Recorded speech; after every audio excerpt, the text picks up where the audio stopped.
Guys, welcome back to my channel. তো আজকে আসছি তোমাদের সাথে একটা নতুন রেসিপি নিয়ে। তো আজকে বানাচ্ছি আম ট্যাংরা। তো চলো তোমাদেরকে রেসিপিটা দেখাই। দিয়ে দিচ্ছি লবণ, তারপরে দিয়ে দিব অল্প হলুদ, এটাকে ভালো করে মাখিয়ে নিব। তো আজকে জামাই ষষ্ঠীও, তো তোমরা কে কি বানাচ্ছ বলো। ভালো করে এখন মাখিয়ে নিচ্ছি। আর অ্যাকচুয়ালি আমি যে রেসিপিটা দেখেছিলাম ওটাতে কাঁচা ট্যাংরা দিয়ে বানিয়েছিল, বাট আমি পারবো না কাঁচা ট্যাংরা খেতে, তার জন্য অল্প হালকা ফ্রাই করে নিব। এই যে দেখো মাছগুলো দিয়ে দিয়েছি, এখন এটাকে হালকা ফ্রাই করে উঠিয়ে নেব। ভেজে অল্প উঠিয়ে নিয়েছি। এখানে দেখো আলু আর আম দুটোই কেটে নিয়েছি। এখানে দিয়ে দিলাম আলু আর কয়েকটা আম, আর বাকি অল্প আম পেস্ট করে দিব।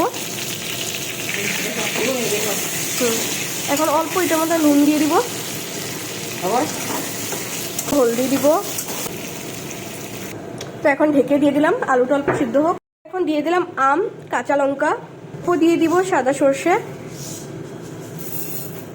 অল্প দিয়ে দিব চিনি, অল্প দিয়ে দিচ্ছি নুন। সেদিন আমি শুনেছি যে সর্ষের সাথে নুন দিয়ে বাটলে বলে তিতা হয় না। রেডি হয়ে গেছে।